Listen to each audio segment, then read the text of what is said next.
Hello everyone. तो आज हम लोग देख लेते हैं 8th ऑफ फेब का CSIR का जो पेपर हुआ है उसका रिव्यू। जो भी क्वेश्चंस मेरे पास आए हैं अब तक, कुछ एस्पिरेंट्स ने भेजे हैं, उसका कुछ कलेक्शंस देख लेते हैं। फिर आपको एक तो स्क्यू मिल जाएगा कि किस तरीके से पेपर वैरी कर रहा है डे बाई डे।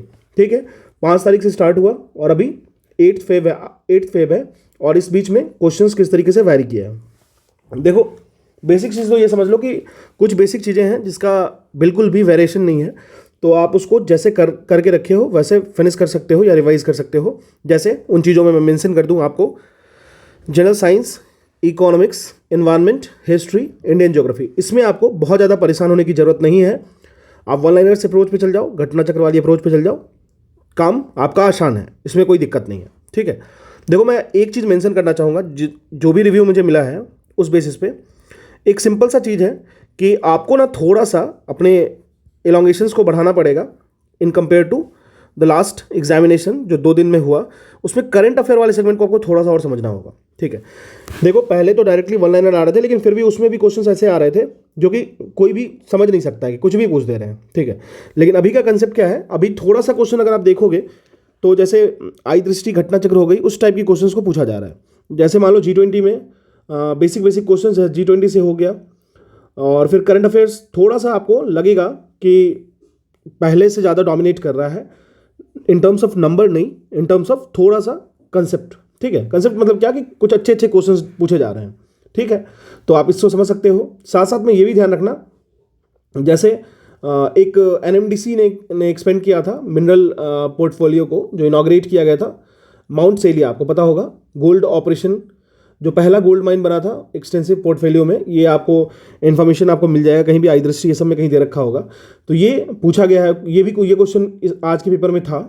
ठीक है, साथ साथ में ही एक SBM गोवर्धन बायोगैस कॉन्फ्रेंस जो पूछा गया था, ये आपको डायरेक्टली मैंने पढ़ा रखा है आई दृष्टि घटना चक्र वाली बुक में, तो वहाँ से भी आप डायरेक्टली इसको उठा सकते थे। तो ये क्वेश्चन अच्छे लेवल का क्वेश्चन होता है जिसमें ministry of housing and urban affair involve होता है। ठीक है, फिर कुछ जैसे आपको इसमें 2-3 पार्टनरशिप और था, जैसे जिज हो गया, सर्कुलर वेस्ट सॉल्यूशन हो गया, फिर भारत मंडपम के बारे में मैंने घटना चक्र दृष्टि में कंप्लीट इन्फॉर्मेशन दे रखी है, उससे भी कुछ क्वेश्चंस बन जा रहे हैं। ठीक है, और भी कुछ समझ लेते हैं। देखो बेसिक चीज़ें हैं, लेकिन थोड़ा सा आपको और समझना होगा कि जैसे जैसे दिन बढ़ेंगे, we can not conclude about the normalization fact, लेकिन हाँ इतना समझ में आएगा कि क्वेश्चंस जैसे जैसे आगे बढ़ेंगे, शिफ्ट जैसे जैसे आगे बढ़ेंगे, थोड़े बहुत आपको कॉम्प्लेक्सिटी हल्का सा बढ़ता हुआ दिखेगा, क्योंकि क्वेश्चंस भी तो होते हैं। अब देखो, जैसे हम लोग बात करें बेसिक क्वेश्चंस में, तो आईने अकबरी, क्रिएटिव सिटी, फिर मनरेगा के 2 क्वेश्चन थे लगभग, फिर आपको लोक अदालत, ग्राम पंचायत, ये ग्राम सभा, इससे क्वेश्चंस आज देखे गए हैं रैंडम। जैसे कल 73वां और 74वां कॉन्स्टिट्यूशनल अमेंडमेंट एक्ट पूछा गया था, वो आज भी देखा गया और कल भी देखा गया था। ठीक है, राजा राम मोहन रॉय पे कुछ क्वेश्चंस, नाना साहब पे, अकाली सिख पे, जलियांवाला बाग पे, मौर्यन एम्पायर पे, सोशल ऑडिट कॉन्फ्रेंस पे। तो ये बेसिक चीज़ें हैं आपको जो ऑलरेडी पूछा गया था उसमें। तो करंट अफेयर मैं आपको बता देता हूँ। जैसे आप पहले की बात करें 2 से 3 दिन में, तो पहले तो आप समझ लो स्पीडी पे भी काम चल रहा था आपका। ठीक है, तो आप अभी एक काम कर लेना, बहुत ज़्यादा घबराने की जरूरत नहीं है। कुछ चीज़ें होती हैं जो एग्जाम के पॉइंट ऑफ व्यू से, जो रिसेंट न्यूज़ होती हैं, वो काफ़ी इंपॉर्टेंट होता है। देखो, तो आप जैसे देख लो, घटना चक्र आई दृष्टि वाली बुक है ना, उसमें से ना कुछ conferences, international events, environment section, और जैसे हो गया आपको G20 हो गया, ये सब कर लेना, है ना। क्यों परेशान होना, अगर पढ़ ही लोगे तो कोई बहुत बड़ी बात तो है नहीं, डायरेक्टली दे रखा है। नई PDF है, नई PDF अवेलेबल है, तो फिर आप वीडियोस देख लेना, वीडियो भी अवेलेबल है मेरे चैनल पे। ठीक है, तो जैसे 73rd अमेंडमेंट एक्ट हो गया, आर्टिकल 371 क्लॉज A पूछा, खेलो इंडिया की मैस्कॉट पूछ लिया मान लो। ठीक है, तो ये सब क्वेश्चंस आज के करंट अफेयर में रहा है। ठीक है, और जैसे मान लो कुछ और क्वेश्चंस को हम लोग देखेंगे तो समझते। देखो पहले बात कर लेते हैं रीजनिंग मैथ्स पे। तो देखो हमेशा की तरह सेम रहा है, सिंपल रहा है, और साथ साथ में थोड़ा टाइम लेगा आपका ये। ठीक है, टाइम फैक्टर इसमें मैटर करता है। Science, economy, environment, history, Indian geography, ये आपको कहीं भी अभी भी जाने की जरूरत नहीं है। From 5th of Feb two 8th of Feb जितने भी आप एस्पिरेंट्स हैं जो अभी तक जुड़े थे मेरे चैनल से, जिन्होंने घटना चक्र वाली प्लेलिस्ट को फॉलो किया है, तो ये आपको परेशान नहीं करेगा तो नहीं करेगा। ये अभी तक की जो फ्लो है वो उसमें कांस्टेंट रहा है, तो ये क्वेश्चंस इसके आपको परेशान नहीं होना है। इकोनॉमी वाले सेगमेंट मैंने नहीं कराया था तो फिर मैं नहीं बोलूँगा। हाँ, पॉलिटी भी ऐड कर लो, पॉलिटी भी करा रखा है, और साइंस का फिजिक्स प्लस केमिस्ट्री पार्ट करा रखा है, उससे बाहर कुछ भी नहीं आ रहा है, तो वो सेगमेंट तो आप ऐड ही कर लो। ठीक है, अगर हम लोग बात करें एथिक्स एंड मैनेजमेंट में, देखो यहाँ पे थोड़ा सा ना वो लोग गेम कर रहे हैं। अब एथिक्स एंड मैनेजमेंट में ना थोड़ा सा ना क्लोज कॉल्स हो रहा है, मतलब ऑप्शंस जो हो रहे हैं उसमें थोड़ा सा लग रहा है कि क्वेश्चंस को वाइब्रेट करने की कोशिश कर रहे हैं वो, जैसे जिसमें आप परेशान हो जाओ। तो हल्का सा ये एक डिसाइडिंग फैक्टर हो सकता है। अगर आपने एथिक्स एंड मैनेजमेंट किया है तो कुछ थोड़े से और सजग हो जाओ, नहीं किया है तो बहुत ज़्यादा परेशान होने की जरूरत नहीं है, क्योंकि अब आप कुछ कर भी नहीं सकते हो, झूठा दिलासा देना नहीं चाहिए। तो एथिक्स मैनेजमेंट में थोड़ा सा ध्यान रखना होगा, क्योंकि ये एक डिसाइडिंग फैक्टर हो सकता है, मुझे जैसा लग रहा है अब क्वेश्चंस को के रिव्यू को सुन के, क्वेश्चंस जो मुझे भेजा गया है उसको देख करके। ठीक है, तो कुछ क्लोज कॉल्स हैं, फिर कुछ ट्रिकी हैं, लगभग 25% क्वेश्चन इसमें आपको ट्रिकी दिखेंगे। तो बहुत ज़्यादा करना नहीं है। एथिक्स एंड मैनेजमेंट आप कह सकते हो कि थोड़ा कंसेप्चुअल फॉर्म में आ गया है, और रीजनिंग एंड मैथ्स सिंपल है, उसमें बहुत कुछ परेशान होने की बात नहीं आ रहा है। तो ओवरऑल पेपर अगर हम लोग देखें ना, एक स्टिमुलेट करके, मतलब सारा पेपर को कंबाइन करें, एथिक्स मैनेजमेंट पेपर 1 पेपर 2, तो ओवरऑल देखो ना तो कोई बहुत ज़्यादा इजी भी मत कहो इस पेपर को। ठीक है, बहुत ज़्यादा इजी कहने वाली भी जरूरत नहीं होगी। हाँ देखो, वन लाइनर क्वेश्चन देख के लगता है 70% पेपर अगर मेरा वन लाइनर्स और डायरेक्ट फ्लॉन्टेड अगर फैक्ट से भरे पड़े हैं तो लगेगा कि हाँ इजी को पेपर है, लेकिन ऐसे क्वेश्चन ना आपको जरूर डिस्टर्ब करेंगे। ऐसे क्वेश्चन आपको लगेंगे कि हाँ गलत हो सकता है। जैसे मान लो पिंक सिटी जयपुर सबको पता है, ब्लू सिटी पूछ दिया तो कमेंट सेक्शन में बताना एक बार। ठीक है, तो ऐसे पूछ देते हैं, कभी भी आप डिस्टर्ब हो सकते हो। अब हाथी के 2 दांत होते हैं, लेकिन कोई किंग अगर 1 दांत वाली हाथी चलाता होगा तो कौन पूछेगा, है ना। तो वैसे फैक्चुअल इन्फॉर्मेशन यूपीएससी वाले बच्चे तो नहीं पढ़ते हैं। ठीक है, और एक मजबूरी होती है पढ़ना। लेकिन अब करंट अफेयर में भी उस तरह के क्वेश्चन आ रहे थे, जैसे स्पीडी के वन लाइनर्स हो गए, जैसे मैंने कल दिसंबर की डाल दी थी, अब जरूरत पड़ेगी तो नवंबर अक्टूबर की भी डाल दूंगा। लेकिन एक चीज़ तो समझ लेना कि इस पे आप अच्छे से कमांड करना, और एथिक्स मैनेजमेंट वाले क्वेश्चन को समझ के सूझबूझ से बनाना। ऐसा नहीं कि आप पढ़ के नहीं गए हो फिर भी जैसे तैसे टिक मार रहे हो, अगर वो कर रहे हो तो आप आउट ऑफ रेस हो, सीधी सी बात है। ठीक है, तो इतना आपको ध्यान रखना है। देखो, सेंटर स्टेट रिलेशन हो गया, फिर ग्राम सभा हो गया, फिर पंचायत हो गया, पंचायती राज के से रिलेटेड शेड्यूल्स हो गए, बेसिक कॉन्स्टिट्यूशनल अमेंडमेंट्स हो गया। ठीक है ना, फिर कांग्रेस सेशन, देखो कांग्रेस सेशन तो क्वेश्चन बन ही रहा है डेली डेली, तो वो तो आपको देखना ही है। फिर एक मराठा की जो वॉर की जो वो था, तरीका था, गुरिल्ला वॉरफेयर, उससे भी 1-2 क्वेश्चन देखने को मिल सकता है, 1-2 मिला है मतलब। फिर एक डायरेक्ट एक्शन डे था पाकिस्तान लिबरेशन वाला, आपको पता होगा। फिर अगस्त क्रांति। तो ये सारे क्वेश्चंस तो मॉडर्न इंडियन हिस्ट्री के पार्ट तो जो 7.5 घंटे की वीडियो उससे बन जाएगी। उससे जो भी मेरे चैनल को फॉलो किए हैं उनको ना इन पोर्शन को देखने की जरूरत नहीं है, इन पोर्शन पे परेशान नहीं होना है।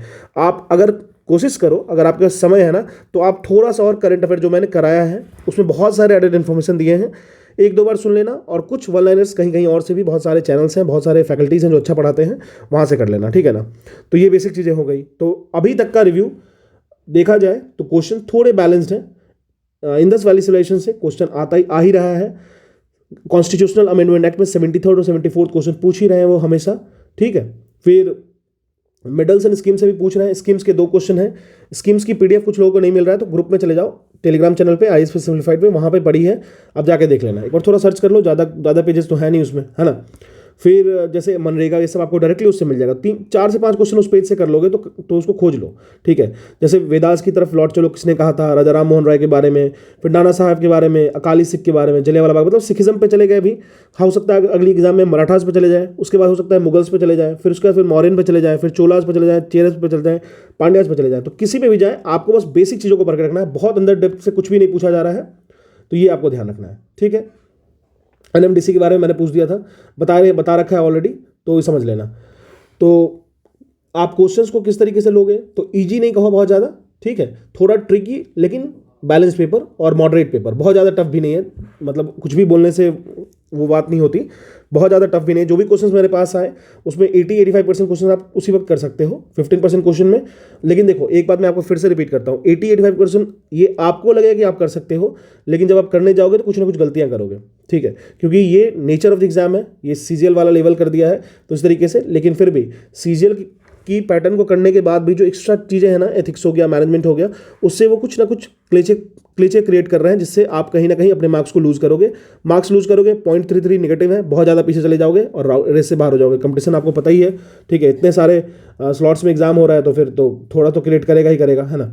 तो बिल्कुल परेशान नहीं होना है। और भी कुछ चीज़ें हैं, जैसे बिंदुसार किसके सन थे, ये सब जान लो। जो बेसिक चीज़ें होती हैं उसको तो बहुत ज़्यादा जानने की भी जरूरत नहीं है। जो ऑलरेडी पढ़ते होंगे इन चीज़ों को, उनके लिए मैं ये बात कर रहा हूँ। जो नहीं पढ़ते हैं उनकी बात तो करनी ही नहीं है। ठीक है, तो ये हो गया। कांग्रेस सेशन एक बार देख लेना, हर बार पूछ रहा है तो इस बार भी पूछेगा ही पूछेगा।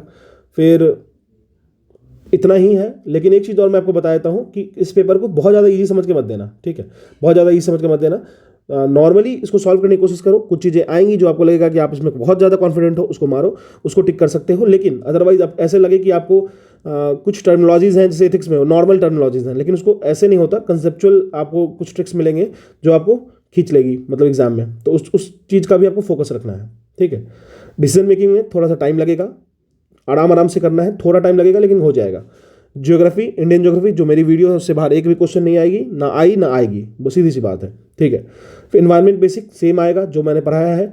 मॉडर्न इंडियन हिस्ट्री वाले सेगमेंट में जो मैंने पढ़ाया है, करंट अफेयर जो मैंने पढ़ाया है उससे मैक्सिमम क्वेश्चन वो क्वेश्चंस जो आपको प्रेस इन्फॉर्मेशन ब्यूरोज वाले टॉपिक से मिल जाएंगे या फिर उस वेबसाइट से मिलेंगे, वो क्वेश्चंस आपको आई दृष्टि में दिया हुआ है। उसमें एडेड इन्फॉर्मेशन मैंने बहुत सारे डाल दी है, तो आप एक बार देख लेना। देखो, इंटरनेशनल ऑर्गेनाइजेशन इन्वायरमेंट सेगमेंट जरूर देख लेना, और साथ साथ में ही मैंने नेशनल में जो पॉलिटिकल करंट अफेयर पढ़ाया ना, उसमें भारत मंडपम G20 के बारे में कंप्लीट इन्फॉर्मेशन दे दी है, वो एक बार देख के चले जाना। ठीक है, this is all about today's, कह सकते हो आज का जो भी था रिव्यू। मैंने जो भी मुझे क्वेश्चन रिसीव हुआ वो मैंने आपको बता दिया है। कुछ क्वेश्चंस कुछ लोग भेज देते हैं जो थोड़े दिल के अच्छे होते हैं, उनको भेजना चाहिए। अदरवाइज अगर आप दे के आए हो तो इस कमेंट सेक्शन में अच्छे से दे दो कमेंट, आपने क्या किया पेपर में, कैसे कैसे क्वेश्चंस आए, किस लेवल के, ताकि आपके जो आसपास के लोग हैं उनका मदद हो जाए। ठीक है, हेल्प होना चाहिए। अदरवाइज पेपर जिनका भी हो, जैसा भी हो, सिलेक्शन तो उतनी ही होगी जितनी सीटें हैं ना। ठीक है, I wish you all the best, thank you.